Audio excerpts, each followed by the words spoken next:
Hello and welcome to Inside the Pod from the Processors and Growers Research Organisation. I'm Ben Pike and today's episode is a Pulse Market Update special. This is going to bring you updates from across the supply chain on the trading conditions surrounding peas and beans. We're going to give you an insight into the trading conditions according to some of the traders across the UK supply chain, and we're also going to give you an indication of some of the contract prices that are available both for old crop and new crop. Today's commentary will probably be the last of the 2024 old crop market, so let's start with a bit of an overview into that. And I would say that since the 2024 harvest, if there's one word to sum up all of these reports, it's been stability. And that's in contrast to recent years where we've seen values rise steadily from April through to harvest.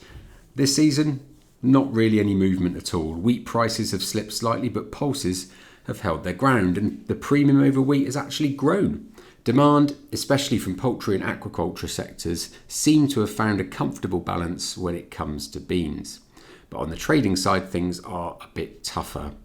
Pea contract prices are up, making exports challenging, and shifting political ties and new trade routes have changed the game. And now UK traders face stiff competition from big players such as Canada. Looking ahead to the 2025 crop, the outlook could be described as a little uncertain. This is because crops drilled in winter and early spring have weathered the dry conditions surprisingly well, but the recent heat could have cut short some flowering, and later drilled spring crops are definitely struggling. Establishment was everything this year, and if there's one takeaway, it's that earlier is better when conditions allow. Feed beans, the market is quiet. There are still unsold parcels sitting on farms, and there's talk of a small national carryover, but there's no consensus on quite how much that might be. Prices have barely budged in months, suggesting demand and supply are in near perfect balance. But here's the kicker. So SFI schemes have taken land out of play, land that might have grown spring crops, and that's likely to distort the market for at least the next 2 years. From a buyer's perspective, beans are just a bit too expensive right now, especially when compared to imported soya or rape meal. In fact, they're still around £10 to £20 per tonne too high to reignite major interest. If wheat prices climb, that could help close the gap, but for now, traders expect another exportable surplus post-harvest. Spot feed bean prices are still sitting around the £215 to £220 tonne mark ex-farm, but with old crop currently trading at a premium to new, which is called an inverse market, we're likely to see prices flatten out soon. Export beans for human consumption, we're generally talking about Egypt. They've recently taken on a lot of Australian beans and are likely covered through to the rest of the year. Unfortunately for UK traders, Baltic and Australian beans are undercutting the UK prices at the moment. And as the quality of this year's crop becomes clearer, we may have some export action, but with premiums shrinking, the reward might only be about £15 per tonne. For peas, there's not a huge amount to report since April. The markets are sluggish. High UK stock prices are making exports tough. Peas that don't meet food grade standards are going into feed, often at a £10 discount to feed beans. Let's have a look at peas by type. With marrowfats, old crop marrowfats are mostly stuck without buyers. Traders are focusing on contract deliveries. That said, a few 2026 contracts have popped up. They've got quality clauses, but they're offering up to £450 per tonne. If you're interested, it's best to contact your merchant. Not everybody has released their positions just yet. For green peas, the Canadians are dominating here, and the surplus stocks plus trade uncertainties are keeping prices low.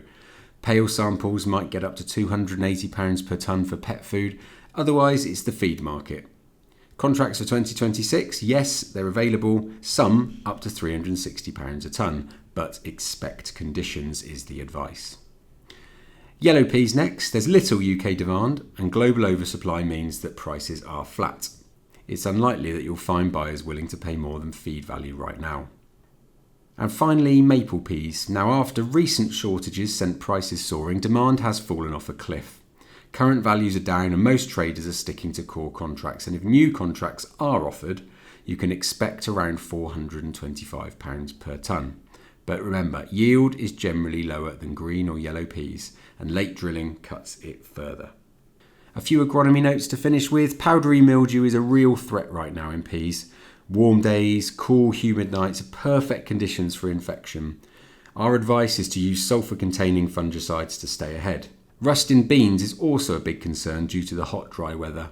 Look for those telltale orange pustules on the lower leaves and act fast with approved fungicides if you find them.